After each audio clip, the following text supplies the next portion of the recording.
পরবর্তীতে সংযুক্ত হবেন।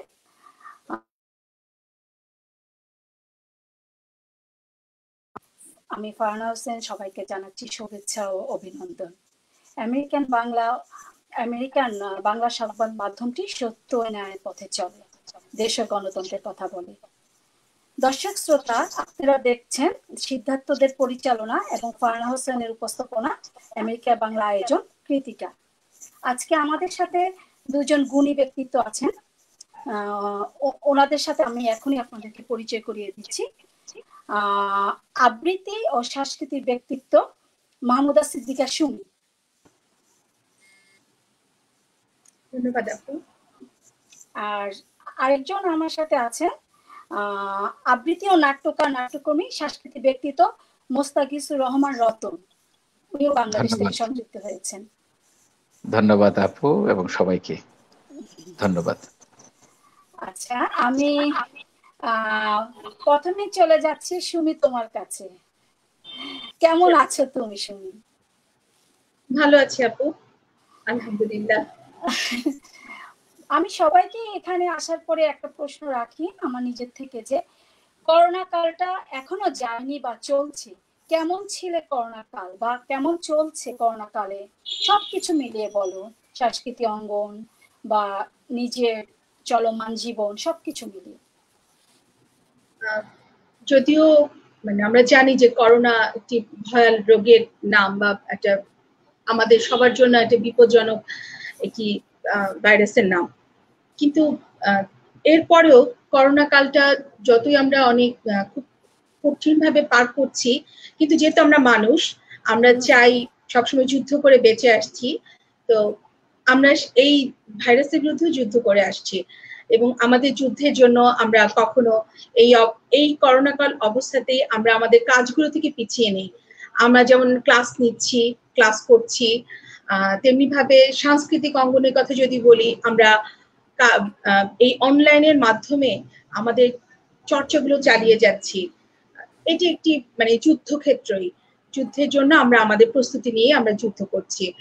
আর একটি ভালো দিক যে পরিবারের সঙ্গে অনেকটা সময় পার করা যাচ্ছে এই করোনার যুগে, যেহেতু আমরা সবাই গতিতেই ছিলাম এতদিন, হঠাৎ করে স্থিতিতে আসাতে পরিবারের সাথে আমাদের সংযুক্তি বেড়েছে। আর আমার ব্যক্তিগতভাবে গাছের প্রতি একটি ভালোবাসা ছিল, তো ব্যস্ততার কারণে গাছগুলোকে যত্ন নিতে পারতাম না, এই কদিন গাছগুলোকে যত্ন নেওয়া হয়েছে। বই পড়েছি, প্রচুর বই পড়া হয়েছে, পুরনো বইগুলো আবার পড়তে পারলাম, রান্না বান্না করলাম নতুন করে, এই তো যুদ্ধ করেছি টিকে থাকার জন্য। খুব সুন্দর সময় কাটিয়েছে, খুব সুন্দর। তারপরে আমাদেরকে আসলে সবাই স্ট্রাগল করতে হয়েছে, বাংলাদেশ বলো সারা বিশ্বে বলো, রাইট?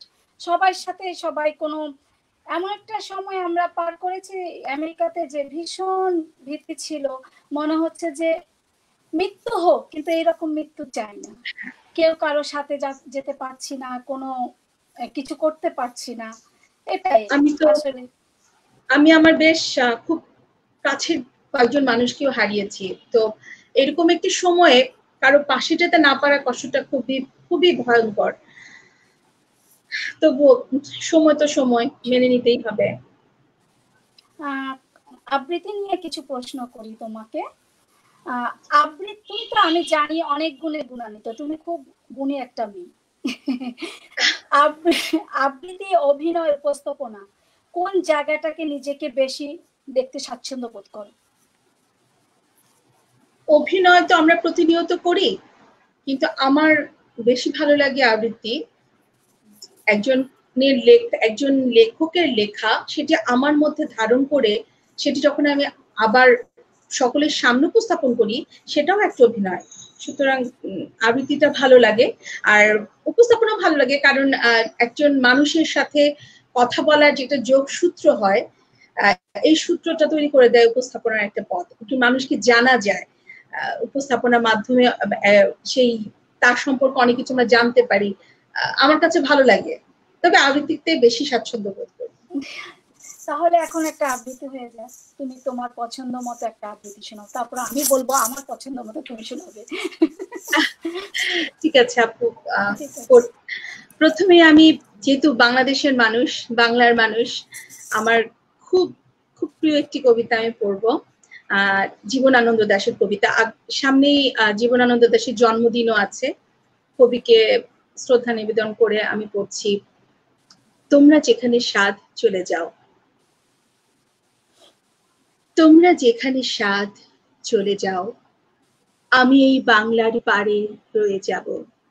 দেখিব কাঁঠাল পাতা ঝরিতেছে ভোরের বাতাসে, দেখিব খয়েরি ডানা শালিখের সন্ধ্যায় হিম হয়ে আসে। ধবল রোমের নিচে তাহার হলুদ ঠ্যাং ঘাসে অন্ধকারে নিচে চলে, একবার দুইবার, তারপর হঠাৎ তাহারে বনের হিজলে গাছ ডাক দিয়ে নিয়ে যায় হৃদয়ের পাশে। দেখিব মেলি হাত সকরুণ, সাদা শাখা ধূসর বাতাসে শঙ্খের মতো কাঁদে। সন্ধ্যায় দাঁড়ালে সে পুকুরের ধারে, খৈরঙা হাঁসটিরে নিয়ে যাবে যেন কোন কাহিনীর দেশে। পরন কথার গন্ধ লেগে আছে যেন তার নরম শরীরে, কলমি দামের থেকে জন্মেছে সে যেন এই পুকুরের নীরে। নীরবে পা ধুয়ে চলে একবার, তারপর দূরে নিরুদ্দেশে চলে যায় কুয়াশায়। তবু জানি কোনোদিন পৃথিবীর ভিড়ে হারাবো না তারে আমি, সে যে আছে আমার এ বাংলার তীরে। চমৎকার, খুব সুন্দর হয়েছে। এখন তাহলে আমি তোমার একটা কবিতা শুনেছি যে আমার খুব ভালো লেগেছে। তুমি ওই কবিতাটা আমার উদ্দেশ্যে না, দর্শকদের উদ্দেশ্যে শোনো। আমি তো শুনেছি। দুজন বিস্তৃত রিকশায়, আনিসুল হক। আনিসুল হক, হ্যাঁ, আনিসুল হকের লেখাটা আমার খুব ভালো লাগে, অন্যরকম একটি লেখা। হ্যাঁ, আর বৃষ্টির কবিতা, তো বৃষ্টিটা একটা আমাদের মধ্যে আলোড়ন তৈরি করে। ঠিক আছে আপু, আমি পড়ছি।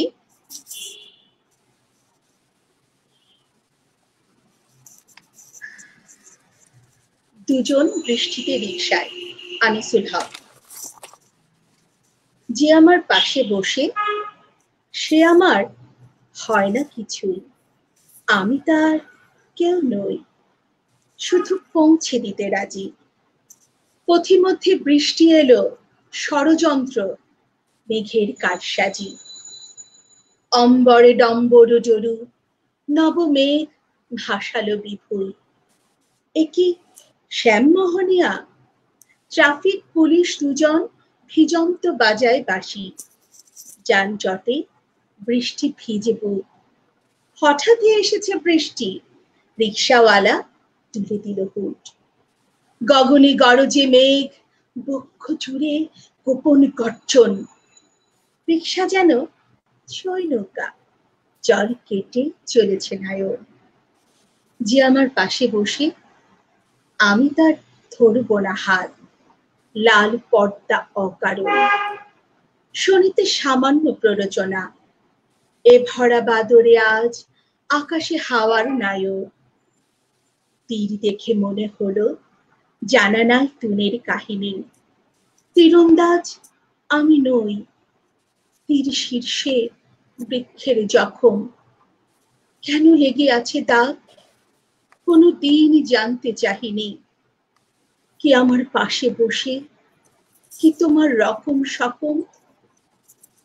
ঠান্ডা হাওয়া ঝাপটা দিলে কাঁপুনি লেগেছে গাছে গাছে। পত্ররমে জল কণা বিন্দু থেকে রেখায় গড়ায়। ছোট সিট চাপাহু ধরণীকে পুড়েছে সরায়। রংকুপে দিচ্ছে কাঁটা, এর কোনো গূঢ় অর্থ আছে? অর্থ থাকে অভিধানে, অভিধান জলে ধুয়ে যায়। যে আমার পাশে বসে সে আমার হয় না কিছুই, পথিক পড়া নামি জল ভাঙতে করাঙ্গুলি ছুঁই। বিগত জন্মের বাঁশি বেজে ওঠে কদম্ব তলায়।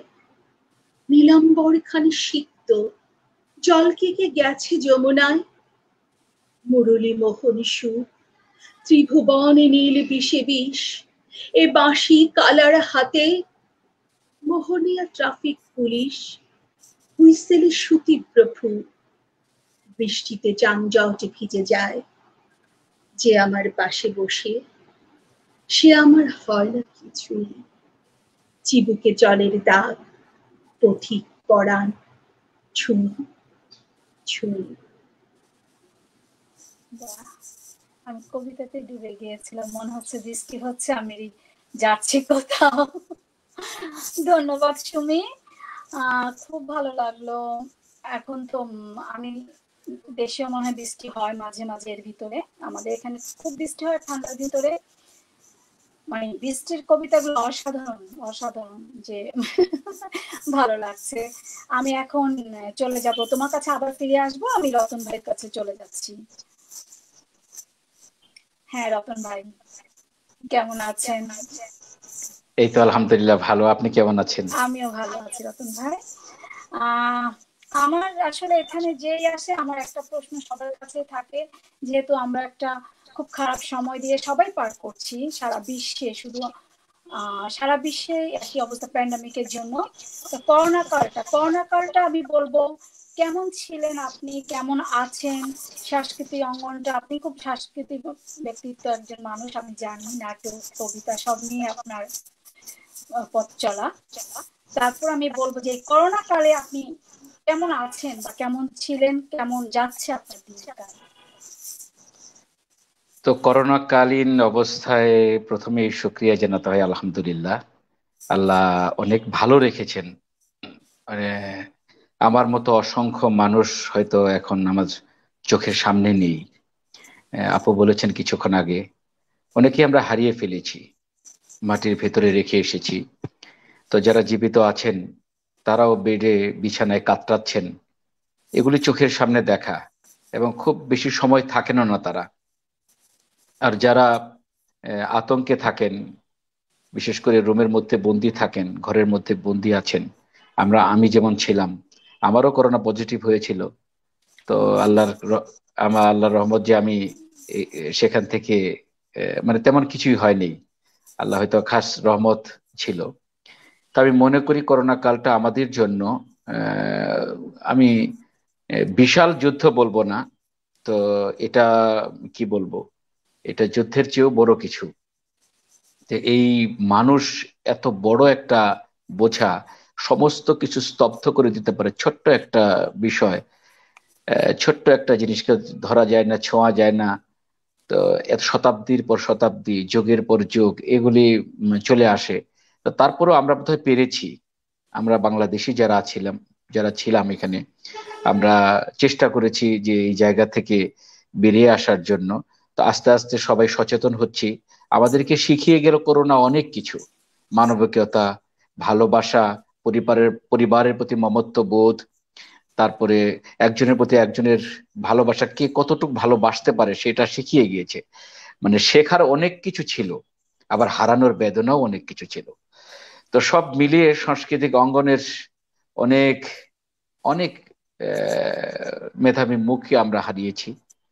আমরা আমাদের অশ্রুগুলো সংবরণ করতে পারিনি এই করোনাকালীন অবস্থায়। যারা বেঁচে আছেন, আবার ফিল্ম অঙ্গন শুরু হয়েছে।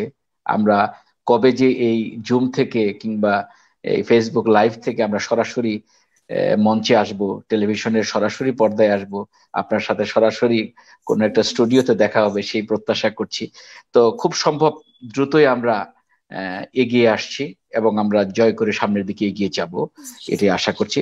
আমি ভালোভাবে এই সময়টা কাটিয়েছি, বিশেষ করে বাসায় অনেক সময় থাকা হয়েছে, 14 দিন তো বেরোতে পারিনি, আমি আরো 29 দিন ছিলাম। সব সময় যোগাযোগ রেখেছে স্বাস্থ্য অধিদপ্তর থেকে, আমার কিছুই হয়নি আলহামদুলিল্লাহ।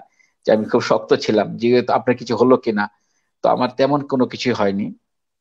তো এক সাহস, এই সাহসটা যার আছে, আমার মনে হয় বড় ধরনের এখানে সাহসের একটা খেলাও ছিল। আবার আল্লাহর যেগুলি মানে ফায়সালা থাকে তারা তো চলে যাবেনি, অনেক বড় বড় মানুষ কাত হয়ে গেছে, কিছু করার নেই। তো আমি আশা করছি আমাদের সংস্কৃতি অঙ্গনও একটা জায়গা থেকে শিক্ষা নিয়ে সামনে হয়তো এর চেয়েও ভালো কিছু আমাদের বাংলাদেশ এবং বিশ্বের নানা প্রান্তে থেকে যারাই সংস্কৃতি চর্চার সাথে আছেন তারা এর চেয়ে বেটার কিছু দেবেন। এই সময়টা শেখার ছিল, বই পড়ার ছিল, বোঝার ছিল, উপলব্ধির ছিল, অনেক কিছুর ছিল। যারা এটাকে কাজে লাগাতে পেরেছেন নিঃসন্দেহে অস্কারের মতো অনেক বড় বড় মানে সাংস্কৃতিক ভালো জিনিস ইনশাল্লাহ উপহার দেওয়া সম্ভব হবে। জি আপু। ধন্যবাদ, ধন্যবাদ। আমি এখন প্রশ্ন করতে চাচ্ছি যে আপনি তো বিভিন্ন সাংস্কৃতিক অঙ্গনে জড়িত, কালচারালি কোন কোন কাজের সাথে যুক্ত আপনি একটু আমাদের বলে ভালো হয়। আমি কালচারালি আসলে সাংস্কৃতিক কর্মী বলতে যা বোঝায়, আবৃত্তি শিল্পী কখনোই হতে পারিনি। মানে চেষ্টা করা যার, মানে আপনি একজন মহৎ কবি আমি জানি, খুব ভালো লিখেন। আপনার কবিতাগুলো চেষ্টা করি মনে করেন আবৃত্তি করার জন্য। কবি নজরুল অনেক বড় মাপের মানুষ, তাদের কবিতাগুলোকে চেষ্টা করি। আমরা একটা শিল্পকে মানে ওই যে কাদা মাটিকে একটু লাড়াচাড়া করার চেষ্টা করি। তো তো আমি আবৃত্তির সাথে আছি, এরপরে নাটকের সাথে অনেকদিন যাবত জগন্নাথ বিশ্ববিদ্যালয় থিয়েটার থেকেই, ওখানে থিয়েটারের সভাপতি ছিলাম, ঢাকা নান্দনিক করেছি, সম্মিলিত সাংস্কৃতিক জোটে ছিলাম। মানে নাটকের সাথে সাথে অনেক দিন মঞ্চে অনেকগুলি মঞ্চ করা হয়েছে, আবার টেলিভিশন নাটকেও ছিলাম, অনেকগুলি ধারাবাহিক করা হয়েছে। মানে চাকরির সুবাদে কি জানি কারণে ভাটার গভীর টানে তরিখানা ভেসে যায় ভীষণ সমুদ্রের ব্যস্ত পানে, মানুষ, আপনি ভীষণ ব্যস্ত আস্তে করে মানুষ। চলে এসেছি, ওইভাবে সময় দিতে পারিনি আসলে। তো চেষ্টা করি, মন থেকে ভালোবাসি আবৃত্তিকে, মন থেকে ভালোবাসি নাটককে এবং শিল্প চর্চা প্রত্যেকটা ক্ষেত্রকেই ভালোবাসি, একটু বেশি খুবই এগুলি। ভালো, খুবই ভালো। এখন আপনার অনেক আবৃত্তি আমি শুনেছি আপনার টাইমলাইনে, যে আপনার নিজের মতো করে এখন আপনি যে আবৃত্তিটা শোনাতে চাচ্ছেন আপনি আপনার মতো করে শোনান।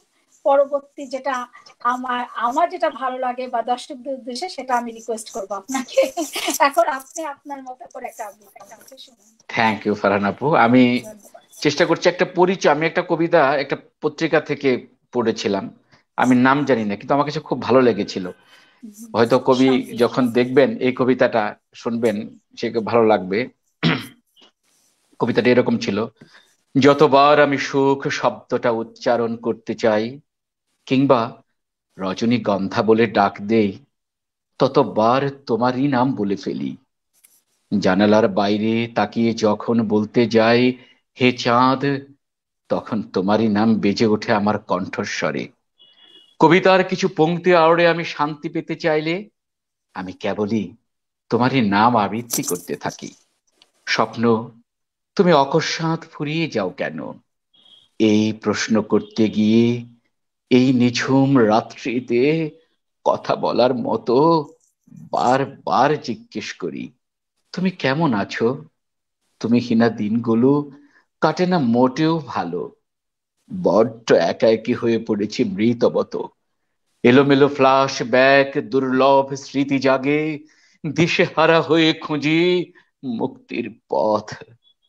এতটুকুই আপু কবিতাটা ছিল। খুব সুন্দর, খুব সুন্দর। আসলে অনেক সময় আমি অনেকখানি দেখি, অনেক পেজ বলেন বা অনেক কিছু বলেন বা ইভেন ইন্ডিয়াতেও কবির নাম থাকে না। আসলে কবিতাগুলো অনেক ভালো লাগে। হয়তো এই যে আপনার মুখে এখন আবৃত্তি শুনে খুব ভালো লাগলো। কবি যদি, আমি জানি না কোন কবি, বা তবুও যদি আপনাকে দেখে বা আপনার কারো গলায় সেটা আরো বেশি ফুটে উঠে। আমরা যারা লেখালেখি করি নিজেদের লেখাটা যদি অন্যর কণ্ঠে যায় সেটা আরো মানে চমৎকার হয়ে ফুটে উঠে, মানুষ তখন মানে উপলব্ধি করতে পারে যে না এটাতে এটাই লেখা ছিল। জি। এখন আমি আমার নিজস্ব পছন্দ, আমি আপনার এই কবিতাটাও শুনেছি, আমার দর্শকদের উদ্দেশ্যে আপনাকে বলতে হবে জীবনানন্দ দাশের থেকে বনলতা সেন। বনলতা সেন। জি। জীবনানন্দ দাশের একটা কবিতা আবৃত্তি করেছেন কিছুক্ষণ আগে, তো আমি একটু আপনার একটা কবিতা আবৃত্তি করতে চাচ্ছি। আমার ঠিক আছে। না, আমি তো অনেক কবিতাই আবৃত্তি করি, মাঝে মাঝেই করি, তো চেষ্টা করি যে আমি আমার প্রিয় কবিদের মধ্যে যিনি ছোট গল্প লেখেন আপনি, এবং কবিতা অনেক ভাল লাগে, তো যেহেতু একটা হয়েছে, আমি মনে হয় আপু যদি আপনি অনুমতি দেন হ্যাঁ, শিওর তাহলে শিওর করতে পারি। Sure, this is my pleasure. এটা আপনার জন্য না, কিন্তু এটা দর্শকদের জন্য। দর্শকদের জন্য। ঠিক কবি, আছে, অবশ্যই। বোঝো কি আমায়, মন ভরে আমায় ভালোবাসো তা না হয় মানলাম, তবে ভালো করে আমায় বোঝো কি, আমাকে তো তোমার কোথাও না কোথাও লুকিয়ে রাখার কথা, তবে ভেবেছো কি কোথায় লুকিয়ে রাখবে? যদি বুকের গহনে লুকিয়ে রাখো, তবে তার ভার বইতে পারবে? কলঙ্ক রটে গেলে পারবে আমায় মুক্ত করতে? একটি দুর্বিষহ জীবন পারবে তো কাটাতে আমার সাথে? কঠিন শীতে একচালা ঘরে শীত বস্ত্রবিহীন লেপ্টে রাখবে তো আমাকে নিবিড় করে? গহীন জঙ্গলে খাদ্য ছাড়া বন্য প্রাণীর তাড়া খেয়ে পাশে থাকার এই অদম্য ইচ্ছেটা থাকবে তো? কলার ভেলায় ভেসে ভেসে শাপলা শালক পানকৌড়ি খুঁজবে যখন, তোমায় পাশে পাবে তো আপন করে? যদি পাই তবেই বুঝবো ভালোবাসো আমায় মন ভরে। তার আগে বলো কতটা বুঝতে পেরেছো আমায় তুমি, যতটা একটা মানুষের সাথে একটা সমুদ্র ভালোবাসার সাঁতার কেটে গোটা জীবন পার করা যায়। মন ভরে আমায় ভালোবাসো তা না হয় মানলাম, তবে ভালো করে আমায় বোঝো কি। জি চমৎকার। আপা। নিজের লেখা যদি কারো কণ্ঠে ফুটে ওঠে তখন আরো ভালো লাগে, সত্যি আরো ভালো লাগে। খুব সুন্দর করে পড়েছেন। হয়তো আমি যতটুকু লিখেছি মানুষ হয়তো দেখেছে, কিন্তু অতটুকু বুঝতে পারিনি, বা হয়তো কি লিখেছি বা কেন লিখেছি সেটা আপনার গলায় যেয়ে সেটা আরো ফুটে উঠেছে। রতন ভাই, তাহলে এখন তাহলে আপনার পছন্দ মতো একটা কবিতা শোনান।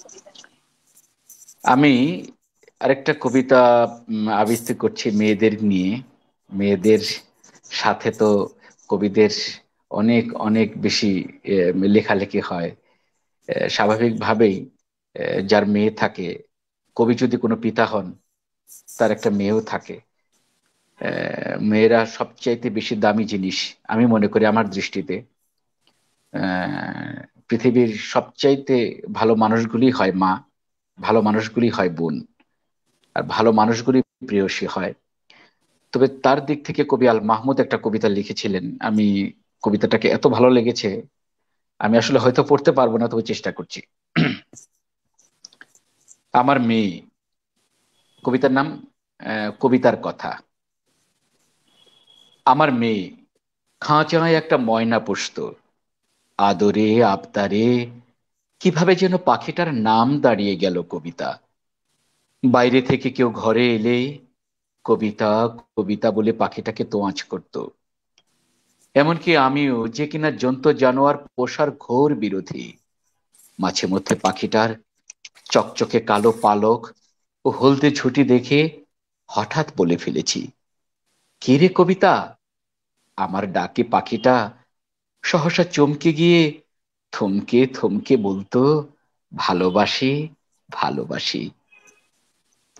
আমার কলেজে পড়ুয়া মেয়েটি সম্ভবত কবিতাকে এসব বুলি শিখিয়েছে। এদেশের কলেজে পড়ুয়া মেয়েরা এর বেশি কি বা জানে।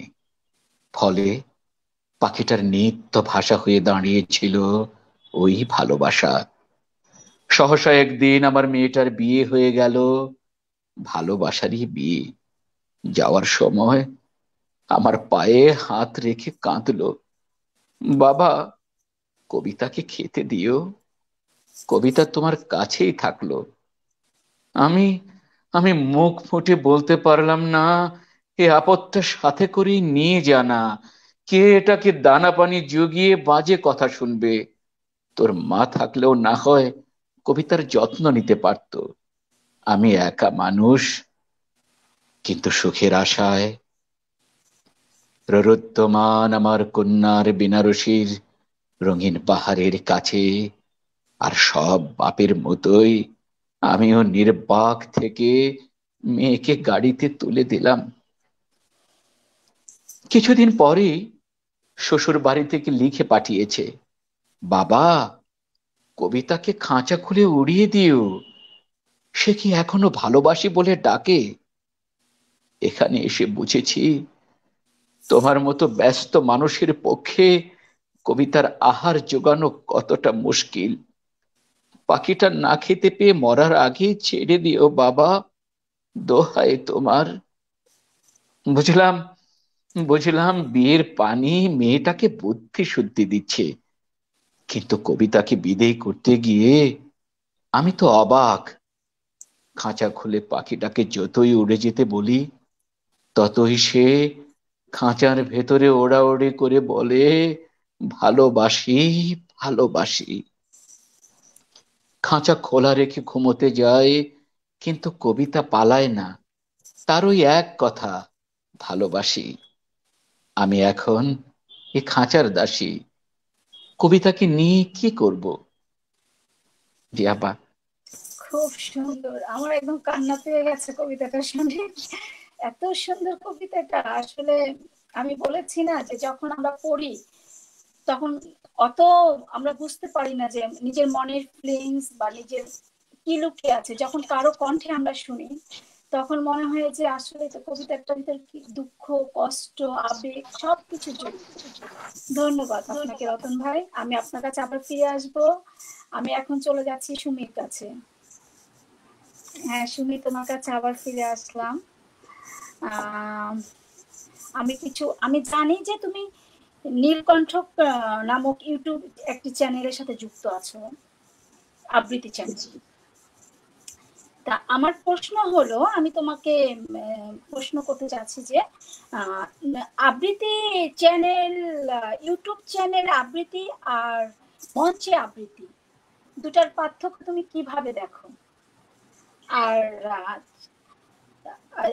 ইউটিউব চ্যানেলের আবৃত্তিকে কিভাবে মূল্যায়ন করো?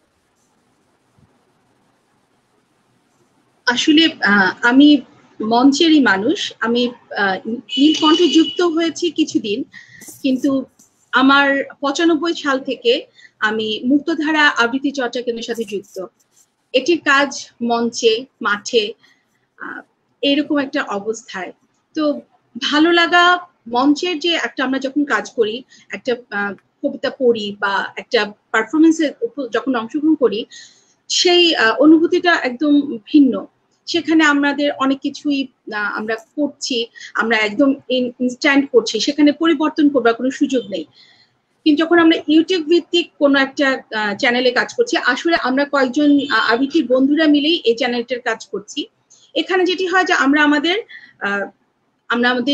আবৃত্তিগুলোকে ধারণ করে সেটি আমরা ইউটিউবে দেই, এবং সেটি অনেক গোছানো থাকে, অনেক মানে অনেক বেশি গুছিয়ে উপস্থাপন করা। আমরা মঞ্চেও উপস্থাপন করি গুছিয়ে, কিন্তু তারপরে মঞ্চ হচ্ছে মানে একদম তাৎক্ষণিক, আর ইউটিউবের কাজটা হচ্ছে আমার একদম সাজানো গোছানো একটা মানে ড্রয়িং রুমের মতো আমার কাছে মনে হয়। তো আমার আবৃত্তি করতে ভালো লাগে, সব জায়গাতেই ভালো লাগে। আমি মঞ্চে বেশি স্বাচ্ছন্দ্য বোধ করি। আর আবৃত্তি শিল্পীর চেয়ে আবৃত্তি কর্মী হিসেবে নিজেকে বলতে আমার বেশি ভালো লাগে। মঞ্চে তো আসলে ডাইরেক্ট দর্শকদের অনুভূতিটা বোঝা যায়, যে তুমি যেটা করছো, যে একদম বোঝা যাচ্ছে যে তারা তোমাকে কিভাবে নিচ্ছে বা কিভাবে তাদের তুমি যেটা দিচ্ছ তারা কিভাবে সেটা গ্রহণ করছে। আর ইউটিউবটা তো হয়তো কমেন্টের মাধ্যমে বা কিছু ওইভাবেই। সেটাই। তা তুমি তোমার মতো করে এখন কবিতা শোনাও আমার দর্শকদেরকে। আজকে আমরা এখানে অনেক কবিতা শুনবো, আড্ডা দিব। তুমি তোমার মতো করে পরপর দুটা কবিতা শুনিয়ে যাও। আমি এবারে একটি ডায়েরির কিছু অংশ বিশেষ করতে চাই। আমরা জানি, আমরা যারা ডায়েরি লিখি, প্রায় প্রত্যেকটি মানুষই লিখতে ভালোবাসেন। তারা তাদের কোনো একটি বিশেষ মুহূর্তে কোনো কিছু তারা লিপিবদ্ধ করে রাখেন ডায়েরিতে। তো একটি ডায়েরি পড়া মানে হচ্ছে ওই মানুষটির অনুভূতির খুব কাছাকাছি যাওয়া। একটি কবিতা যখন একজন কবি লেখেন, সেই কবিতাটি হতে পারে কবির ব্যক্তিগত অনুভূতি হতে পারে, কিংবা তার দেখা কোনো কিছু হতে পারে, কিন্তু ডায়েরিতে তিনি যে লেখেন একদম ভেতরের অনুরণন যেটা হয় সেটিকে তিনি লিপিবদ্ধ করেন। আমি আপু এখন একটা ডায়েরি থেকে পড়তে চাই, আপনার লেখা ডায়েরি আমি পেয়েছি অংশ কিছু, সেখান থেকে আমি একটু পড়তে যাচ্ছি দর্শকদের জন্যই। আর অনুভূতিটা একটু ভিন্ন রকম, আমার কাছে খুব ভালো লেগেছে। আমি আমার সাথেও অনেক জায়গায় মনে হচ্ছে যে যেন আমারই কথা। এই অংশটুকুর নাম হচ্ছে অনুক্ষণে অনুভব।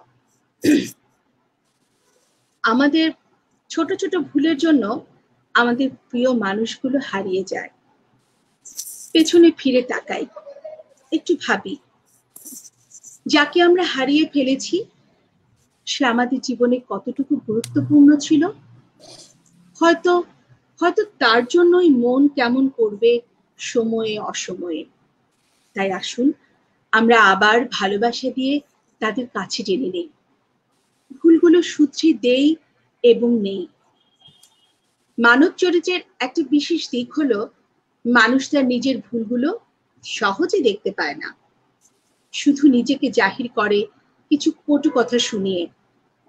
অনেক সময় আনন্দও পায়, কিন্তু আমাদের মনে রাখা উচিত এই প্রিয় মানুষগুলোকে একদিন আমাদের বিপদের দিনে এগিয়ে এসেছিল।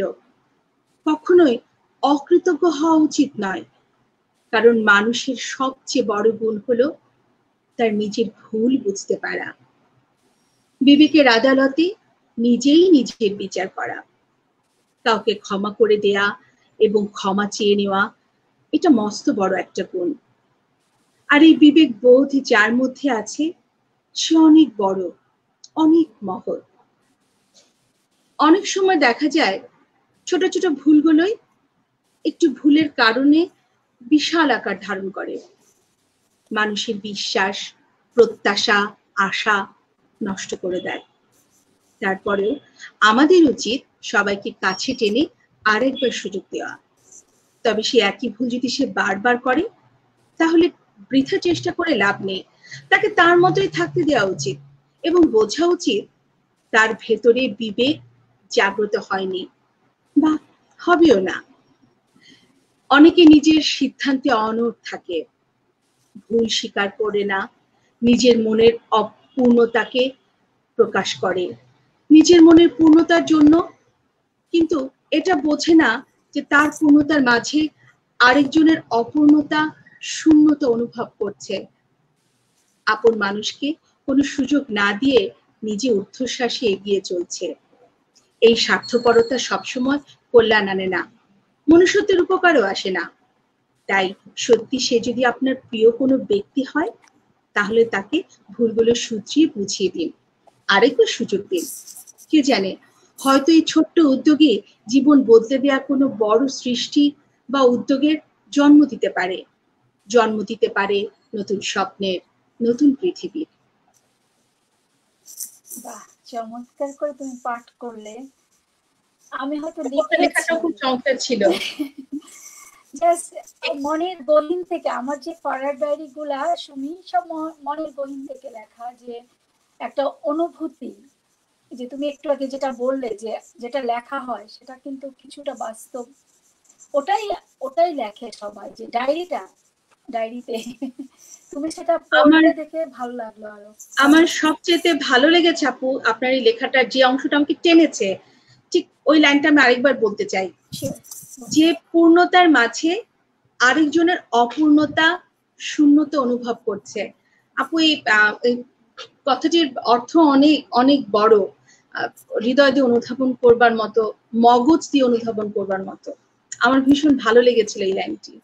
আসলে তো তুমি দেখো, কারো কারো পূর্ণতা, কারো কারো অপূর্ণতা, কয়জনই বা বুঝি আমরা, রাইট? আমরা তো অনেকে বুঝতে পারি না, হয়তো লিখি বা মানুষ পড়ে অতটুকুই কমেন্ট করে, কিন্তু সেটা আমিও মানুষ, বের হয়ে তো সেই একই জিনিস হয়ে যায়। লিখি সবার জন্য। খুব ভালো লাগলো যে তোমার মুখে যে ডায়েরির পাঠটা সত্যি চমৎকার। আমি জানি যে তুমি বেতারে নিয়মিত গল্প পাঠ করো, হ্যাঁ, কেমন লাগে সুমি গল্প পাঠ করতে? আবৃত্তি আর গল্প পাঠ যদিও দুটাই আমাদের বাচিক শিল্পের একটি অংশ, তবু দুটোর মধ্যে পার্থক্য বিস্তর। আবৃত্তিতে আমরা যখন আবৃত্তি করি, এখন অন্যের অনুভূতিটা দিয়ে অন্যের লেখাটাকে আমরা আমাদের মাধ্যমে কণ্ঠচিত্র তৈরি করি। যখন গল্প পাঠ করি সেটাও এক ধরনের চিত্র। আমরা মানে এইটি সময়ের মাধ্যমে প্রতিটি গল্পের একটি দৃশ্যগুলোকে যখন চোখে তুলে আনতে পারি, তখনই সেটি পাঠ হয়ে ওঠে বা আমি যখন অন্যকে দেখাতে পারি, সেই দিক থেকে দুটোই মিল, কিন্তু উপস্থাপনের ভঙ্গিটা কিছুটা পার্থক্য রয়েছে এই দুটি মাধ্যমের মধ্যে, আমার কাছে এটুকু মনে হয়। ধন্যবাদ। তুমি এখন তোমার পছন্দের একটা কবিতা পড়ো শুনি দর্শকদের উদ্দেশ্যে। সবাই কবিতা শোনার জন্য আমি এখানে কমেন্ট দেখছি যে সবাই বা সুমি, তারপরে রতন ভাইকে সবাই সবাই মতো করে সুন্দর সুন্দর কমেন্ট করছে। তুমি আসলে তাদের মন্তব্যগুলো আমাদেরকে উৎসাহিত করে। হ্যাঁ, তুমি পড়ো। আমি এখন পড়ব কবি শামসুর রহমানের লেখা একটি কবিতা। আগামী 23শে অক্টোবর কবির জন্মদিন, তো কবিকে শ্রদ্ধা নিবেদন করেই পড়তে চাই তার লেখা একটি কবিতা, মাস্টারদার হাতখড়ি। খুব সুন্দর কবিতা। মাস্টারদা, আপনি কি হাতখড়ি পড়তেন কখনো? এই প্রশ্ন আমাকে ঠোকর মেরেছে অনেকবার। মাস্টারদা, আপনার বিষয়ে অনেক কিছু জানা আছে আমার। আপনার শরীরের গড়ন, মূল্যবান রত্নের মতো চোখে দীপ্তি, জীবনযাপনের ধরন, এরকম বহুবিধ খুঁটিনাটির আলো আমি পেয়েছি গ্রন্থের কালো অক্ষরের মধ্যে ভ্রমণ করতে করতে। কিন্তু মাস্টারদা, আপনি কখনো হাতখড়ি পড়তেন কিনা আজ অব্দি আমার জানা হয়নি। তবে আপনি যে মাঝে মধ্যে ঘড়ির দিকে তাকাতেন, তা ধরে নেওয়া যেতে পারে যিনি নিজের সময়কে শাসন করেন, সময়ের শাসনও তাকে মেনে নিতে হয় কখনো সখনো। যখন আপনি পিস্তলের ট্রিগার টিপেছেন কিংবা মেতেছেন গোড়া সেনাদের অস্ত্রাগার লুণ্ঠনে, অথবা পায়চারি করছেন চট্টগ্রাম জেলের নিরন্ধ সেলের ভেতর, তখন সময়ের ধ্বনির প্রতি আপনি কি উদাসীন ছিলেন? মাস্টারদা, সেই যে মাঝে মাঝে আপনার কণ্ঠে উচ্চারিত হতো একগুচ্ছ শব্দ, সেই অনুসারে আপনি নিজের চোখেও শুনতেন, কানেও দেখতেন। ক্ষুদিরাম, প্রফুল্ল চাকি, বীর আশফাকুল্লাহ, অপরূপ অগ্নিবলয়ের এক মহামাল্যের মণিরত্ন, ওদের ঝলকানিতে গান গেয়ে উঠত আপনার চেতনা। আপনি যখন বসে থাকতেন চুপচাপ, নীল নকশা আঁকতেন প্রতিরোধের, কিংবা সহযাত্রীদের উদ্বুদ্ধ করতেন সামনের দিকে পা চালিয়ে যাবার জন্যে। মাস্টারদা, যখন আপনার মাথার উপর ঝুলছিল ফাঁসির দড়ি, তখন আপনার ঋজু মেরুদণ্ড কি শিরশিরে উঠেছিল শীতার্ত ডালের মতো? আপনার হৃৎপিণ্ডের স্পন্দন কি থেমে গিয়েছিল ক্ষণিকের জন্যে? মাস্টারদা, আপনার ব্যক্তিগত মৃত্যু এক লহমায় হয়ে উঠেছিল বিপুল জনগোষ্ঠীর যুগপৎ মৃত্যু ও জীবন। মাস্টারদা, আপনি হাতখড়ি পড়তেন কিনা জানি না, জানবার প্রয়োজনও নেই তেমন। অমরতা জ্যোতির্বলয়ের মতো রাখি পরিয়ে দিয়েছে আপনার কবজিতে। আপনার হাত সূর্যোদয়ের প্রসন্নতা নিয়ে প্রসারিত হয়ে আছে সেই বিশাল ভূখণ্ডের দিকে।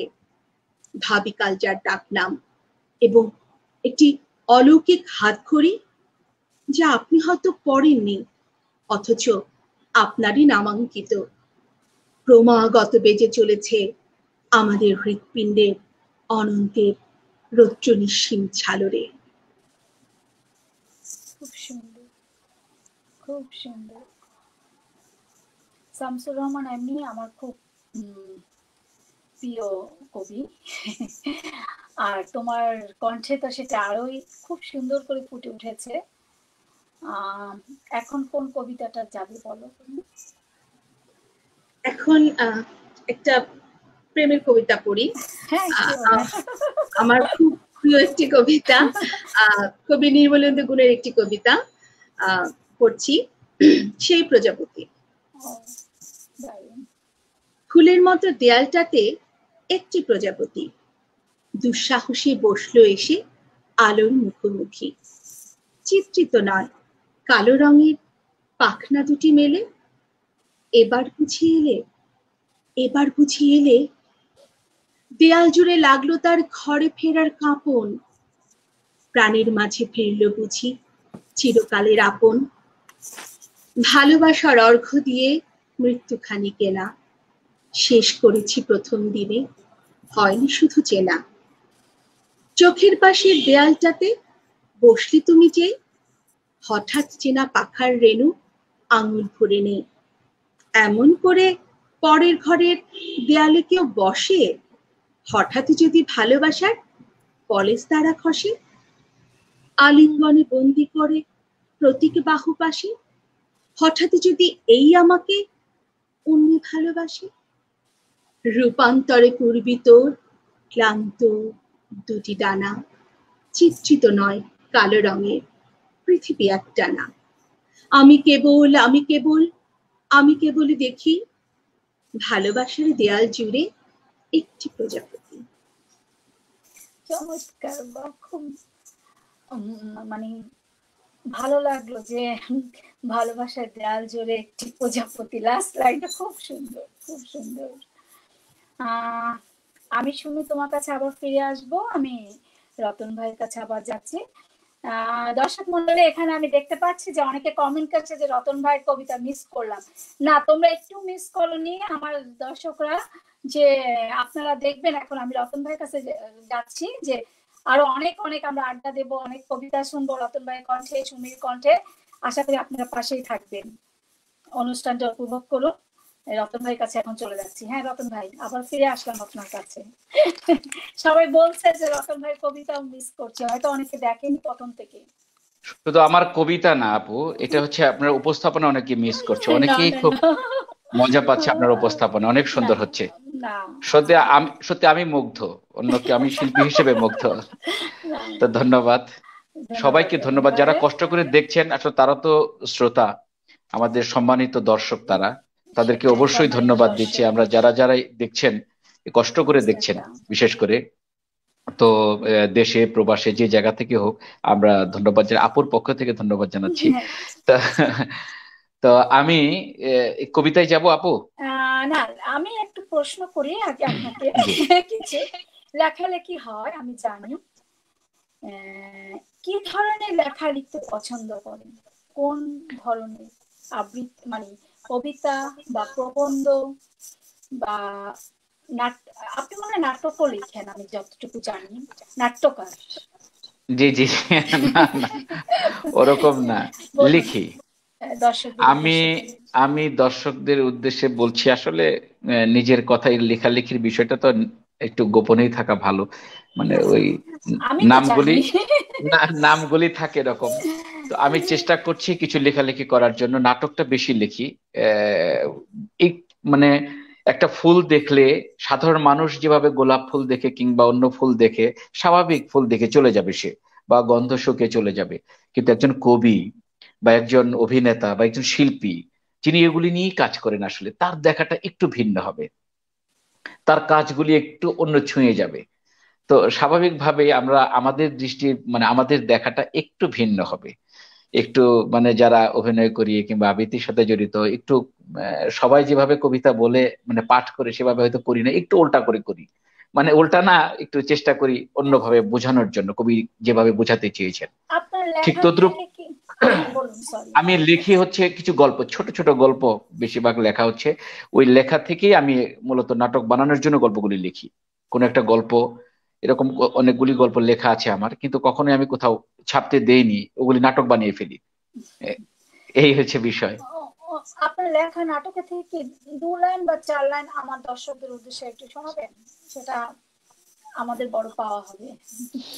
নাটকের ভাষা একটা ছিল তখন, এটা অনেক বড় হয়ে যাবে, না আপনি ছোট করে একটুখানি যদি মূল সংলাপ বিষয়টুকু হ্যাঁ, সংলাপ।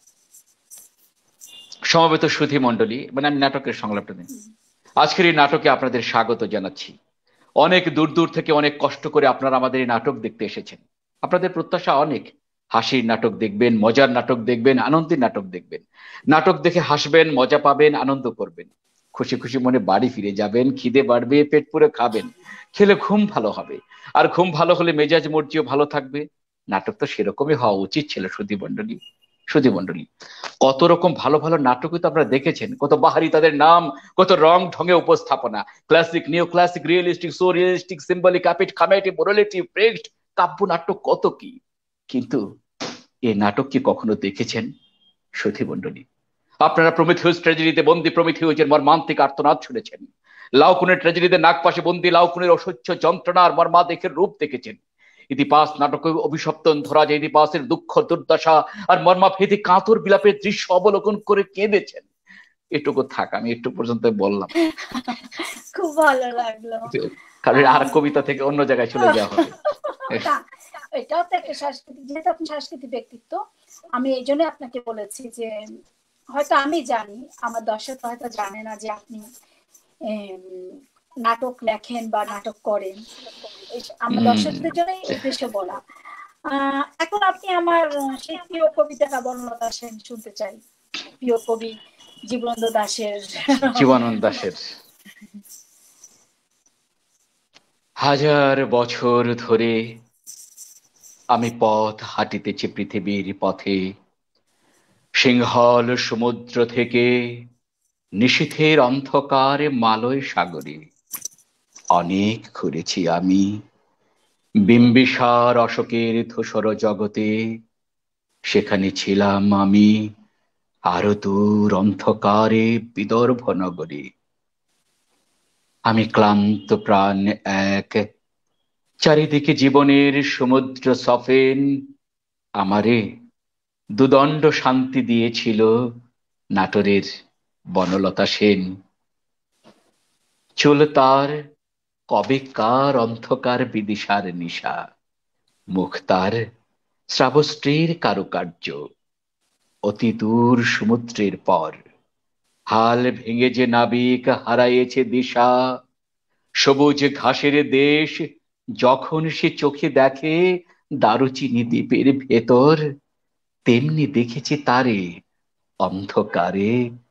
বলেছে সে, এতদিন কোথায় ছিলেন? পাখির নীড়ের মতো চোখ তোলে নাটোরের বনলতা সেন। সমস্ত দিনের শেষে শিশিরের শব্দের মতন সন্ধ্যা আসে, ডানার রৌদ্রের গন্ধ মুছে ফেলে চিল, পৃথিবীর সব রং নিভে গেলে পাণ্ডুলিপি করে আয়োজন। তখন গল্পের তরে জোনাকির রঙে ঝিলমিল, সব পাখি ঘরে আসে, সব নদী ফোরায়, এ জীবনের সব লেনদেন, থাকে শুধু অন্ধকার মুখোমুখি বসিবার। বনলতা সেন। খুব ভালো লাগলো। জীবনানন্দ দাশ তো আসলে এই কবিতাটা বিশেষ করে ভীষণ জনপ্রিয় সবসময়। কোনো উপমা হলেই আমরা হয়তো, বিশেষ করে ছেলেদের ক্ষেত্রে কোনো উপমা হলেই নাটোরের বনলতা সেন দিয়ে আমরা সেটা শুরু করি, বা ওই উপমাটাই আমরা দিয়ে থাকি, সব পাখি ঘরে ফিরে। এখন জীবনের সব এখন আপনি আপনার চয়েস মতো, এখন আমার পছন্দ মতো তো বললেন আমার দর্শকদের উদ্দেশ্যে, এখন আপনি আপনার পছন্দ মতো একটি কবিতা শুনবেন। রুদ্ধ মোহাম্মদ যখনই আপনার পছন্দের কি শোনানো যাবে? না না, তাহলে আপনি যখনই আমাকে রিকোয়েস্ট করবেন তখনই আপনার একটা কবিতা বলবো আমি। ঠিক আছে, বলুন। ওনারা তো অনেক নাম করা কবি, ওনাদের কবিতা থাকবেই। সাথে সাথে আমি যেহেতু আমি নিজে নিয়েছি কবিতাগুলো, তো আপনি যদি অনুমতি দেন তাহলে করতে পারি। অবশ্যই বলেছেন। আমার আয়ত্তে শুধু টিউলিপ, মঙ্গলিয়া আর গোলাপির ঝাড়, কোনোদিন ছুঁয়ে দেখিনি কাশফুল, দেখা হয়নি পড়ন্ত শীতে হলুদ সরিষার মাঠ। আমার কল্পনাতে যা বা অনুভবে যতটুকু পথ হেঁটেছি ততটুকুই আমার স্বপ্ন মিশ্রিত বিস্মিত হওয়ার পালা। দেখা হয়নি নয়ন মেলে জোনাকির রাতে তারাদের মেলা, মনে পড়ে না কখনো কোনো দিন শুনেছি বাঁশ ঝাড়ের ঝিঁঝি পোকার ডাক, সোডিয়াম বাতির কৃত্রিম ঝলকে দেখেছি বড়দিনের আলোকসজ্জা। বিশাল আকাশের উপর থালার মতো চকচকে পূর্ণিমার রাত দেখা হয়নি। সৌরম্য অট্টালিকার ফাঁকে এক চিলতে আদো দেখা চাঁদ, চাঁদ বলতে এতটুকুই বুঝেছি। উপভোগ্য হয়ে কখনো আসেনি নৌকা বাইচ কিংবা লাঠি খেলা, বেসবল সকারে আভিজাত্যে অজান্তে হারিয়েছে এসব। জারি সারি ভাটিয়ালি মোষের গাড়ির গাড়িয়াল ভাই আজ পাশ্চাত্যের সুরে হৃদয়ে মম মৃত প্রায়। তাই চোখ মেলে দেখি আজ জমে আছে ভালো লাগার মতো কত অদেখা। ধন্যবাদ আপু। হ্যাঁ, ধন্যবাদ আপনাকে। আসলে সম্ভবত এই কবিতাটি আপনি বোধহয় প্রবাস থাকা অবস্থায় হ্যাঁ, লেখা। এখনো আছি। হ্যাঁ, আমি অনেক কিছু আসলে দেখা হয়নি হ্যাঁ আপনার। অনেক কিছুই দেখা হয়নি আমার। আপনি ঠিকই ধরেছেন, এটার ভিতরে যা যা আছে আমার সব সত্য। যে যেগুলো যেগুলো আমি কখনো দেখিনি, আহা, জাস্ট মনের অনুভবে আমি ওগুলা কল্পনা করেই ওটা লেখা আমার। ধন্যবাদ তুমি রতন ভাই। আমি এই জন্য জসিমউদ্দিনের ভাষা তুমি যাবে ভাই যাবে মোর সাথে আমাদের ছোট গায়ে, সেই ছোট গায়ের দাওয়াত দিলাম আপনাকে। অবশ্যই, ইনশাল্লাহ যখনই আসবো, ইনশাআল্লাহ। হ্যাঁ যাব। আমি এখন চলে যাব সুমির কাছে। দর্শক শ্রোতা, আপনারা দেখছেন সিদ্ধার্থদের পরিচালনা, ফারহান হোসেনের উপস্থাপনা, আমেরিকান বাংলা আয়োজন কৃতিকা। এখন আমি চলে যাব সুমি তোমার কাছে। হ্যাঁ, সুমি, আমার প্রশ্ন ছিল তোমার কাছে। কবিতা মানুষের কথা বলে, কবিতা অন্যায় অবিচারের বিরুদ্ধে কথা বলে, কবিতা ভালোবাসতে শেখায়। কবিতার এই সমূহ বিষয়ে তুমি কতটুকু আস্থাশীল, বিশ্বাসী? আপু, অবশ্যই কবিতা সময়কে ধারণ করে। প্রত্যেকটি সময়ের দাবিতেই আমরা ছোটবেলায় পড়েছিলাম সময় প্রয়োজনে, জহির রায়হানাটি লেখা ছিল, আমাদের পাঠ্যও ছিল। তখন গল্পটা পড়ে অতটা বুঝিনি, কিন্তু এখন বুঝি যে সময় প্রয়োজনে আমাদের সবগুলো রচনাই তৈরি হয়ে থাকে।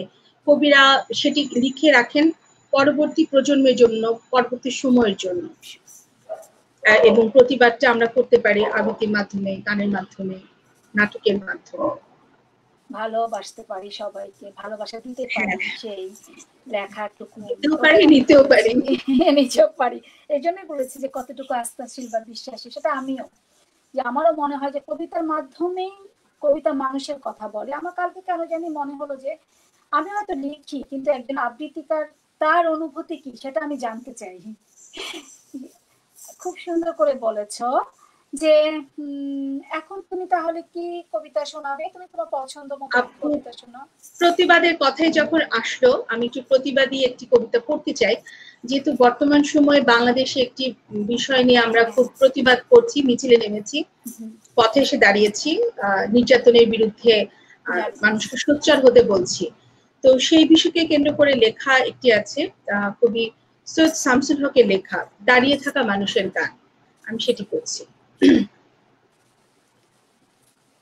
দাঁড়িয়ে থাকা মানুষ, তুমি দাঁড়িয়ে থাকা মানুষ, তুমি ভাঙলে কেন, পড়লে কেন? দাঁড়িয়ে থাকা মানুষ, তুমি দাঁড়িয়ে থাকা মানুষ। ইয়াসমিনের সঙ্গে তুমি দিনাজপুরের বাসে, তুমিও বাড়ি যাচ্ছিলে তো ইয়াসমিনের পাশে। তারা সব ঝাঁপিয়ে পড়ে কাপড়ে ধরে টান, খুবলে খেয়েছিল নির্গোলাপ এবং প্রাণ। তখন তুমি করতে কিছুই পারলে না তো মানুষ, তাই কি তুমি ভাঙলে মানুষ, তাই কি তুমি পড়লে মানুষ? দাঁড়িয়ে থাকা মানুষ, তুমি দাঁড়িয়ে থাকা মানুষ, তুমি ভাঙলে কেন, পড়লে কেন? দাঁড়িয়ে থাকা মানুষ। শাহজালালের দেশে বাবার মেয়ে নূরজাহান, সমাজ বলে অসতী সে, বিচার অনুষ্ঠান, সেই বিচারে পাথর মেরে হত্যা করার রায়, আর কারো নয়, নারীর প্রাণ নূরজাহানের যায়। তখন তুমি করতে কিছুই পারলে না তো মানুষ, তাই কি তুমি ভাঙলে মানুষ, তাই কি তুমি পড়লে মানুষ, দাঁড়িয়ে থাকা মানুষ, তুমি দাঁড়িয়ে থাকা মানুষ, তুমি ভাঙলে কেন, পড়লে কেন, দাঁড়িয়ে থাকা মানুষ। জাহাজ ভেড়ে চট্টগ্রাম, মাল হচ্ছে খালাস, বন্দরে আজ পড়ে আছে মেয়ে মানুষের লাশ। ধর্ষিতা সে মেয়ে মানুষ, নাম ছিল তার সীমা, ভগবানের দিকে ঘৃণায় তুই তাকালি মা। তখন তুমি করতে কিছুই পারলে না তো মানুষ, তাই কি তুমি ভাঙলে মানুষ, তাই কি তুমি পড়লে মানুষ, দাঁড়িয়ে থাকা মানুষ। অসতী আজ আমার মেয়ে, যদিও সতী সে, ধর্ষিত আজ আমার বোন, একলা যদি সে। ধর্ষকেরা লাফিয়ে বসে সিংহাসনে আজ, আল্লাহ তোমার চক্ষু তুলে খাচ্ছে শকুন বাজ। তখন তুমি করতে কিছুই পারছো না তো মানুষ, তাই কি তুমি ভাঙছো মানুষ, তাই কি তুমি পড়ছো মানুষ, দাঁড়িয়ে থাকা মানুষ। ইয়াসমিনের পাশে তুমি, নূরজাহানের পাশে তুমি, সীমার পাশে দাঁড়িয়ে থাকা, দাঁড়িয়েছিলে মানুষ। অপমানের বোঝা মাথায়, অপঘাতের শেষ, তারপরেও কি বলবে তুমি সমাজ, মানুষ, দেশ। তারপরেও তারপরেও মায়ের দিকে চোখ ফেরাতে পারো। মাতৃভূমি, মাতৃভাষা বলতে তুমি পারো, বলতে তুমি পারো মানুষ, দাঁড়িয়ে থাকা মানুষ। দাঁড়িয়েছিলে, ভাঙছো কেন, পড়ছো কেন তুমি, দাঁড়িয়ে থাকা মানুষ তুমি, দাঁড়িয়ে থাকা মানুষ তুমি, দাঁড়িয়ে থাকা মানুষ। চমৎকার প্রতিবাদী কবিতা, ভীষণ সুন্দর, সমাজোপযোগী একটা কবিতা, খুব ভালো লাগলো, খুব ভালো লাগলো। এখন কি পড়বে সুমি? আচ্ছা, পড়বে না, আমি প্রথমেই বলেছি তুমি খুব গুণী একটা মেয়ে, সব কাজে তুমি পারদর্শী, আমি জানি তুমি গান পারো। এখন আমার দর্শকদের উদ্দেশ্যে তোমাকে গান একটা গাইতে হবে আজকে, এবং আমার জন্য হলেও। আপু, আপনি বলছেন ভালো লাগছে শুনতে, গান আমি গাই, তবে গান গাওয়াটা হচ্ছে জাস্ট নিজের জন্য, আমার কোনো প্রাতিষ্ঠানিক শিক্ষা নেই। আমি মনের আনন্দে ক্যাসেট প্লেয়ার থেকে, রেডিও থেকে, থেকে, আমাদের সময় তো সুযোগ ছিল, 2-in-1 ছিল, আমরা রেকর্ড করতাম, সেখান থেকে স্টপ অন করে আমরা গানের লিরিক্স গুলো লিখে দিতাম। এখন তো লিরিক্স পাওয়া খুব সোজা। আচ্ছা, আমি একটি গান গাইতে চাচ্ছি, কারণ এটি আমারও খুব ভালো লাগার একটি মানে অংশ। শিল্পী ফেরদৌস ওয়াহিদের একটি গান গাইবো, যে গানটি আমার ভীষণ ভালো লাগে আর এই মুহূর্তে গাইতে ইচ্ছে করছে। তাল লয় একটি ঝামেলা হতে পারে, যেহেতু আমি খালি গলায় গাচ্ছো, কোনো সমস্যা নেই। এটা তো তোমার একটা, তুমি তো মূলত আবৃত্তি শিল্পী, পাঠ করো, এটা হলো তোমার বাড়তি, তুমি একটা, আমি কি বলবো, একটা গুণী মেয়ে হিসাবে তোমার এটা, আমরা তোমার কাছে এটা বাড়তি পাও না, বাড়তি পাচ্ছি। আমারও ভালো লাগছে বলতে পারি। আর আপু, আপনি গুণী বলছেন, আমার বেশ অস্বস্তি কাজ করছে, আসলে গুণী না, কাজ করি, কাজ করতে ভালো লাগে, সেখান থেকে করা। আগে যদি জানতাম তো মনে ফিরে চাইতাম, এই জ্বালায় আর প্রাণে সহে না, এই জ্বালায় আর প্রাণে সহে না। ও মনরে কিসের তরে রয়ে গেলি তুই, বলেছিলি তুই যে আমায়, আমি নাকি ভুলে যাব, ভুলে আমি ঠিকই তো যেতাম, পোড়া মনে তোরই কথা বারে বারে বেজে ওঠে পোড়া মনে তোরে কথা, বারে বারে বেজে ওঠে, তাই তোকে আর ভোলা হলো না রে। এই জ্বালায় আর প্রাণে সহে না, জানি না কেন যে আমায় একা ফেলে চলে গেলে, ভুলেও কি মনে পড়ে না তোরে মতো কোনো দিন আমিও যে ভুলে যাব, তোরে মতো কোনো দিন আমিও যে ভুলে যাব, তবু এই জ্বালা প্রাণে সইব না রে। এই জ্বালায় আর প্রাণে সহে না। আগে যদি জানতাম তো মনে ফিরে চাইতাম, এই জ্বালায় আর প্রাণে সহে না। চমৎকার। কে বলেছে তুমি তুমি বাইরেও গাইতে পারবে? এমন না যে তুমি মানে বাথরুম সিঙ্গার বা কিছু, তুমি অনেক সুন্দর গেয়েছো। আমি তোমাকে খুশি করার জন্য বলছি না, সত্যি সুন্দর গেয়েছো শুনে তুমি, আমার ভালো লেগেছে, আশা করি আমার দর্শকদেরও ভালো লাগবে।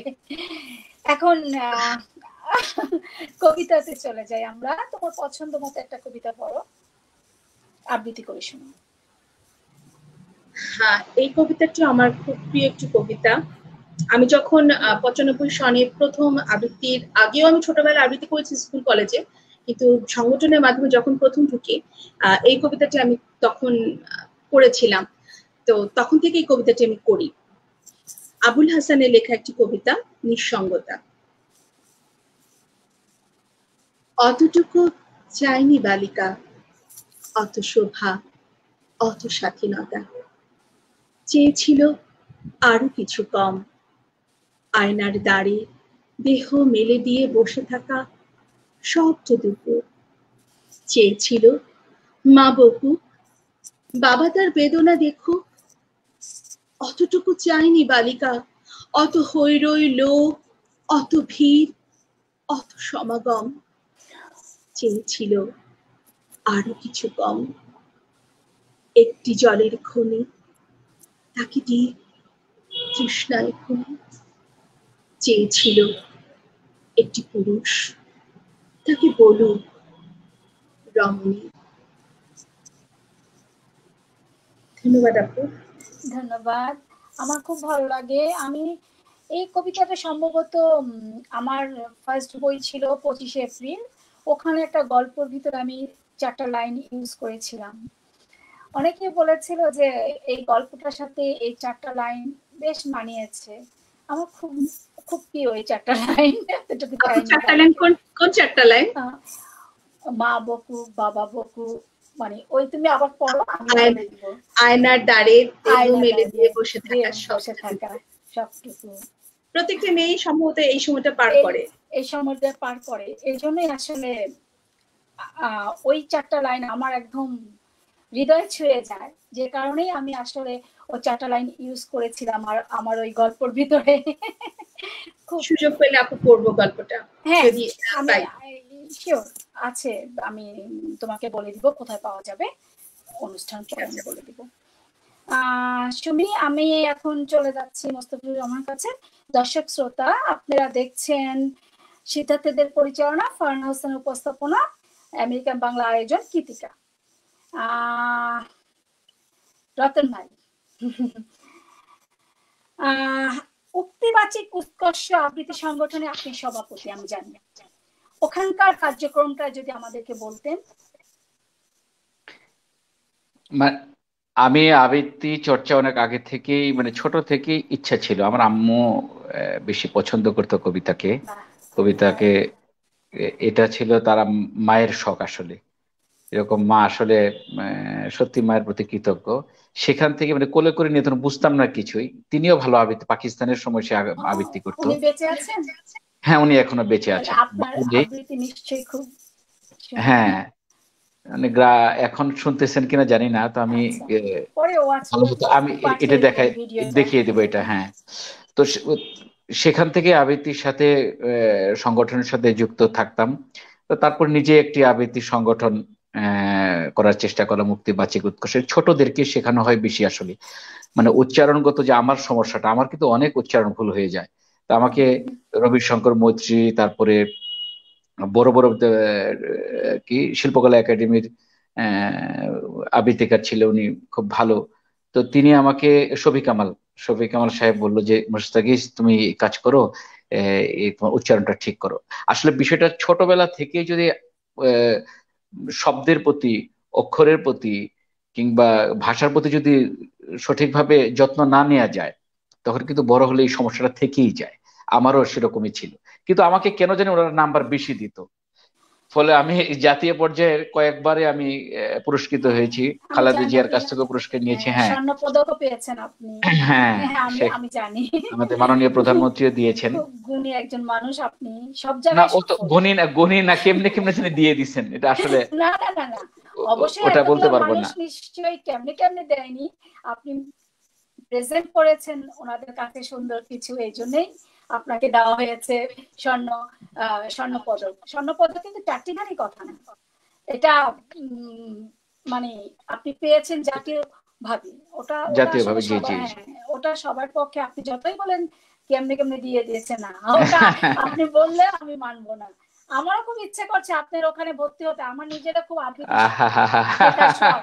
আমি বাংলাদেশে আসলে অবশ্যই আমি আবৃত্তি ভর্তি হব, না হলে আবৃত্তি অনলাইনে করব। আমার আবৃত্তি ভীষণ অনেক শখ। অনেক বড়। এই যে আমি সুমিয়াপুর কবিতা শুনছিলাম, এত ভালো লাগছে আমার।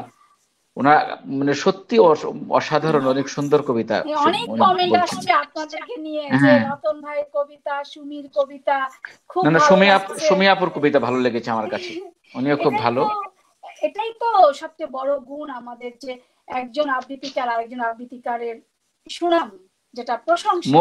আমি মুগ্ধ হয়ে শুনছি, সত্যি মন থেকে বলছি, মুগ্ধ হয়ে শুনছি। এটাই প্রশংসা, এটাই তো আজকাল অসাধারণ, হয় না আমাদের শেখার ভালো সুযোগ। লাগছে। অসাধারণ। হ্যাঁ, যে আমি চেষ্টা শেখার করছি শব্দ শব্দ শেখার ছুঁয়ে কোনো শেষ যাওয়ার। নাই। হুম হুম আর হুম। রতন ভাইয়ের কথাও শুনছি, তার প্রশ্ন আমার খুব ভালো লাগছে। আর আপুর উপস্থাপন তো প্রাণ চঞ্চল, না না না প্রাণবন্ত। না, অসাধারণ, অসাধারণ। হ্যাঁ, সেটি না বললেই নয়। তোমরা আছো দেখে আপু চঞ্চলতা আরো বেড়ে গেছে, আপু আরো ভালো করতে পারছি, তোমাদেরকে ঘিরে আমি। না আপু, আমাদেরকে তো আপনি উপস্থাপন করছেন। আপনি যদি প্রাণবন্ত না হতেন, আমরাও হয়তো এত প্রাণবন্ত হয়ে কাজ করতে পারতাম না আপু। এটা কিন্তু উপস্থাপকের একটি গুণ। আর আমার পাশে দুটো অবশ্যই। মানুষ আছে যারা প্রাণ চঞ্চল, দুটো মানুষ ঘিরে রেখেছে আমার দর্শকদেরকে। অবশ্যই তাদের কাছে আমি কৃতজ্ঞ, আমেরিকান বাংলা কৃতজ্ঞ, আমার প্রযোজক সিদ্ধার্থ দেশে কৃতজ্ঞ, অবশ্যই। আমরাও কৃতজ্ঞ আপু ভাইয়ের কাছে, এবং আমাদেরকে সুযোগ দেওয়া হয়েছে, আমরা এসেছি, দর্শকদের সাথে কথা বলতে পারছি, আমার ভালো লাগছে। অসাধারণ। এখন রতন ভাই, আপনার কাছে একটা বিশেষ কবিতা যদি শুনে দেন আমাদেরকে ভালো হয়।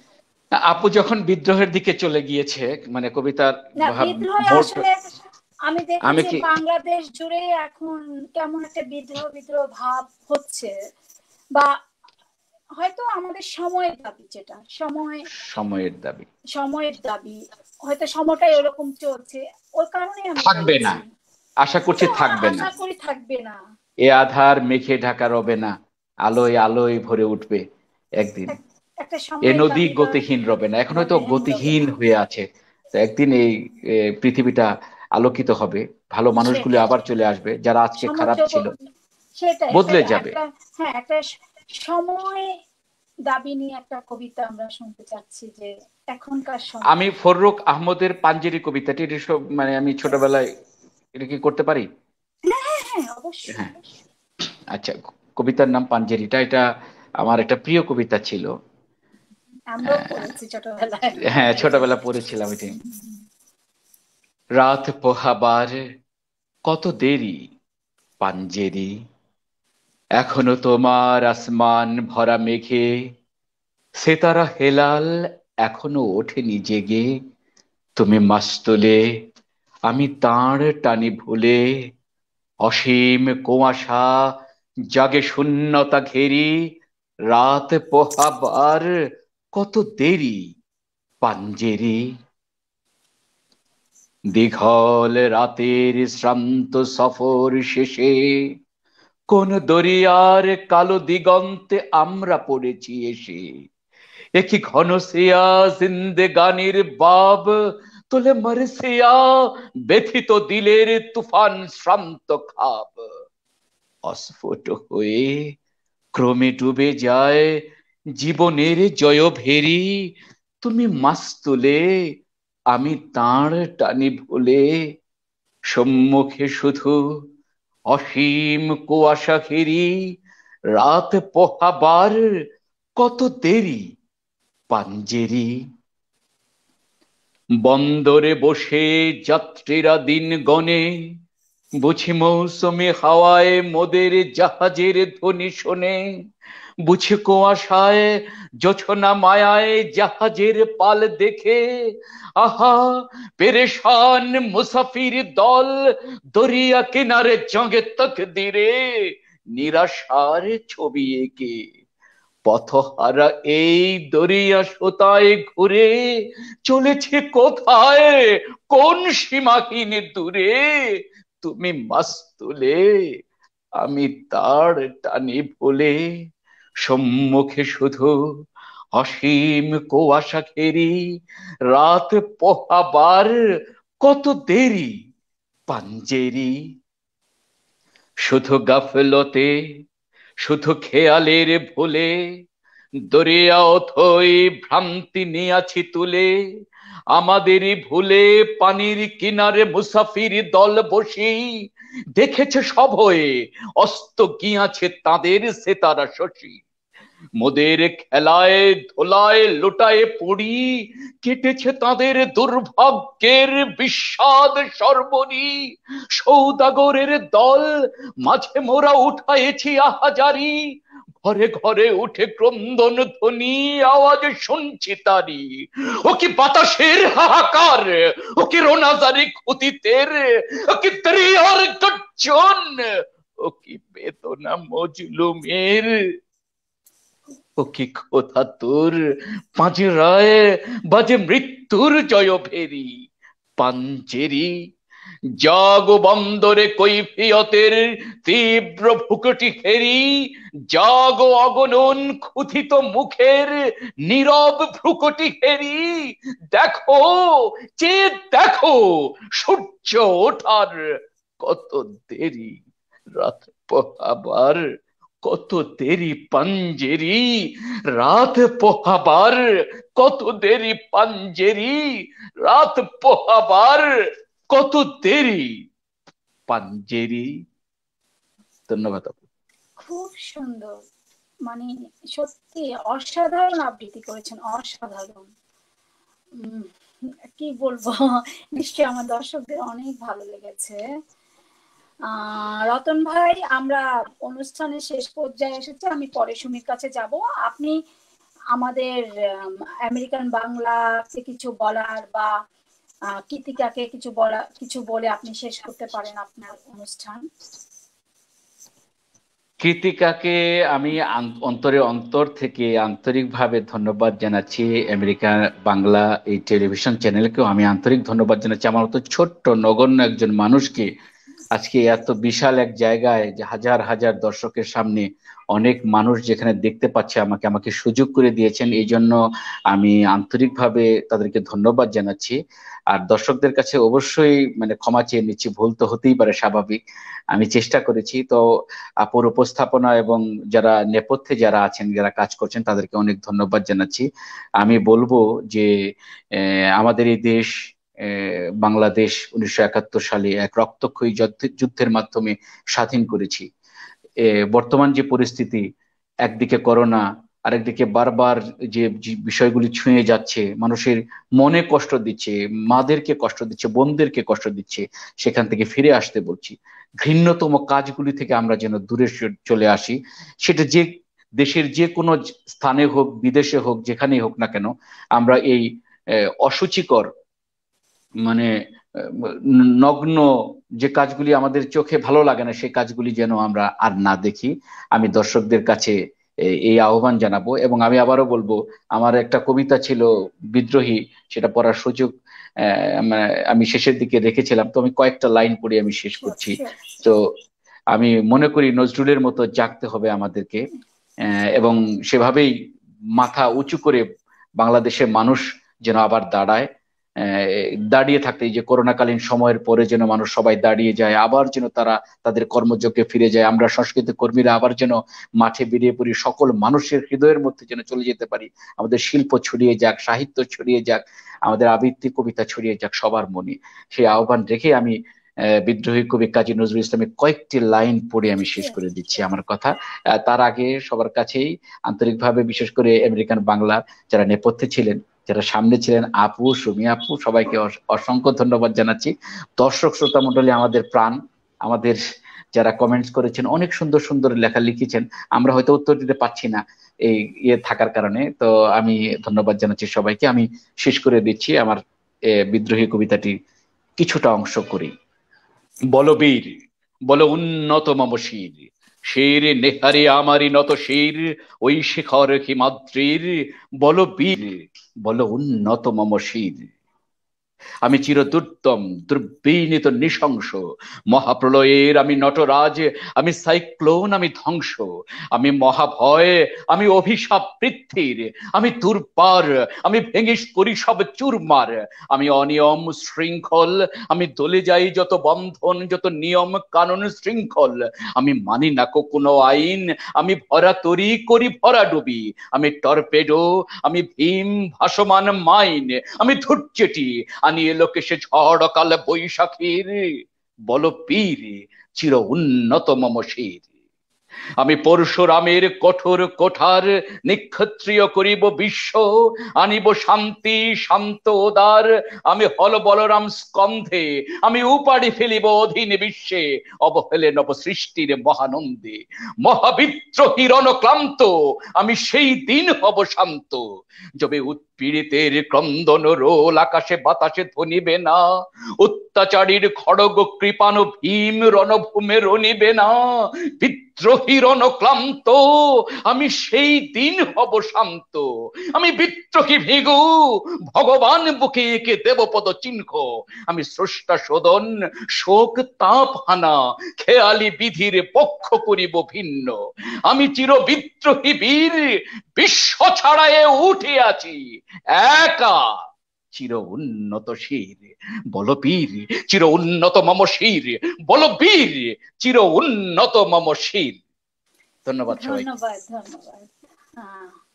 খুব ভালো লাগলো মোস্তাফিজুর রহমান। দর্শক শ্রোতা, আপনারা দেখছেন সিদ্ধার্থদের পরিচালনা, ফারহান হাসান উপস্থাপনা, আমেরিকান বাংলা আয়োজন কৃতিকা। এখন আমি চলে যাচ্ছি সুমির কাছে। সুমি, তুমি একটা কবিতা শোনাও, দেন তারপরে আমরা অনুষ্ঠান তোমার কিছু বলে শেষ করবো। তুমি কবিতাটা আবৃত্তি শোনো। আগামীকাল কবি রুজু মোহাম্মদ শহীদুল্লাহর জন্মদিন, তাকে শ্রদ্ধা নিবেদন করে একটি কবিতা পড়তে চাই। একটা কবি আমার কবিতার নাম ধবল কাফনের নিচে। বিপুল রোদ্দুরে মেলে দেব আর্দ্র চেতনা, মোর্চের অবরোধে হৃদয়ের দুর্বল সংসার, শ্যাওলার নিচে এ জীবন যাপন, ফ্যাকাশে মাছের মতন জন্ম জন্মাবধি সূর্যহীন আধার, জলের এই মুক্ত কারাগারে কুয়াশার শেষ খুঁজে খুঁজে স্বেচ্ছাবন্দি দশা, রোদ্দুরে মেলে দেব যাবতীয় জীর্ণ বোধ, বিপুল উত্তাপে শুকিয়ে নেব আর্দ্র মনন। বড় অন্ধকারময় এই শীতার্ত মৌসুম, শীতের বিছানায় নিরাশ্রয় বিড়ালের গুটিয়ে থাকার মতো নিস্তেজ চেতনার সবল শিষ্ণ। আর কত রাত কাটাবে এভাবে অর্থহীনতায় অসমর্থ যুবকের মতো, আর কত মাইল পথ এভাবে বয়ে নিয়ে যাবে এই যৌবনের কফিন, আর কত রাত এই রুগ্ন হৃদয়ের পাশে বিনিদ্র পাহারায় নক্ষত্রের নিয়মিত পতন দেখব। কুয়াশার কফিনে মোড়া চেতনার শরীর, ধবলে কাফনের নিচে ওই তো ম্লান উদ্ধার, ওই তো চেতনার কুঞ্চিত শিশু, হৃদয়ের আর্দ্র সংসার। রোদের উঠোনে মেলে দেব লাশের দেহ, উত্তাপে জীবন্ত হব, সতেজ বৃক্ষের মতো চারপাশে ছড়াবো সবুজ শাখা, পাতার গাঢ়তম স্বাস্থ্য। রোদের উঠোনে মেলে দেব লাশের দেহ, উত্তাপে জীবন্ত হব, জীবন্ত হব, জীবন্ত।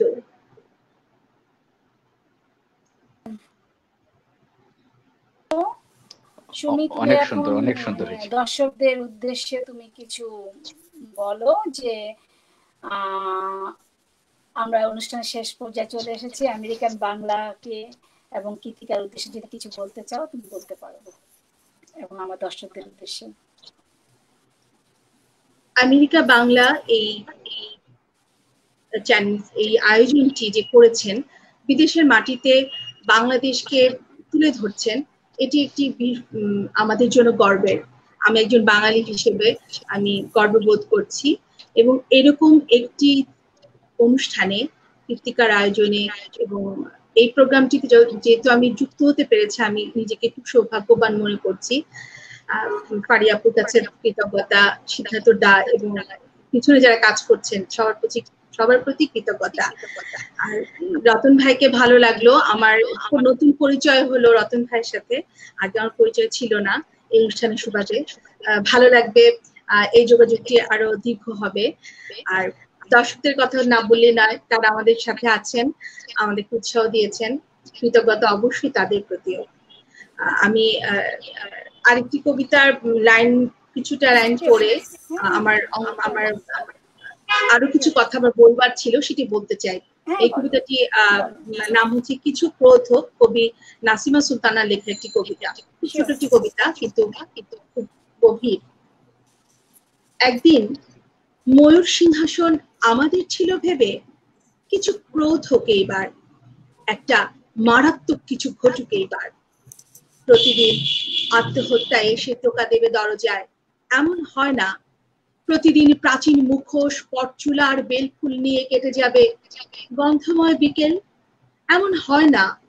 প্রতিদিন নষ্ট সহবাসে ব্যর্থ হবে জীবন, এমন হয় না, হয় না। কিছু ক্রোধ হোক এইবার, ভয়ঙ্কর ঈর্ষায় কাঁপে। তারপর ঠিক ঠিক জ্যোৎস্না প্লাবিত মাঠে বুনো জন্তুর মতো নেমে আসবে দলে দলে মানুষের পাল। হিংস্র নখরে তারা ফালি ফালি করে ছেড়ে দেবে ব্যর্থতা বিষয়ক শব্দগুলি। আর এইভাবে তাদের বুকের কাছে ধীরে ধীরে জেগে উঠবে সোনামুখী ধান, পৌষ নবান্ন, ইলিশ মাছের ঘ্রাণ, কামরাঙা সুখ। জেগে উঠবে শীতল পাটিতে বসে জুঁই ফুলের মতো সুগন্ধি অন্নের মুঠি। একদিন ময়ূর সিংহাসন আমাদের ছিল ভেবে, কিছু ক্রোধ হোক এইবার। একদিন গনগনে সূর্যের নিচে পোশাক আশাক ছুঁড়ে দিয়ে বলুক সবাই, আমাদের আত্মা বদলে দাও প্রভু, আমাদের কিছু ক্রোধ দাও, আমাদের আত্মা বদলে দাও, বদলে দাও। খুব সুন্দর, ধন্যবাদ। ধন্যবাদ সুমি, ভালো লাগলো। খুব সুন্দর একটা কবিতা করেছো লাস্টে, খুব সুন্দর, কথাগুলো ভীষণ সুন্দর। দর্শক মন্ডলী, আমরা অনুষ্ঠানে একেবারেই শেষ পর্যায়ে চলে এসেছি। আজকে আমার সাথে যারা যুক্ত হয়েছিলেন, ওনারা ভীষণ ব্যস্ত দুজন মানুষ, তারপরেও ওনারা আমাদের সাথে যুক্ত হয়েছেন এই অনুষ্ঠানে। আমরা আমেরিকার বাংলা পক্ষ থেকে আপনাদের কাছে কৃতজ্ঞ। সবাই ভালো থাকবেন, আবারও দেখা হবে অন্য কোনো অনুষ্ঠান নিয়ে। আমি আপনাদের সাথে, আমি ফারহানা হোসেন, সবাইকে শুভেচ্ছা জানিয়ে আজকে অনুষ্ঠান শেষ করছি। ধন্যবাদ সবাই, শুভরাত্রি।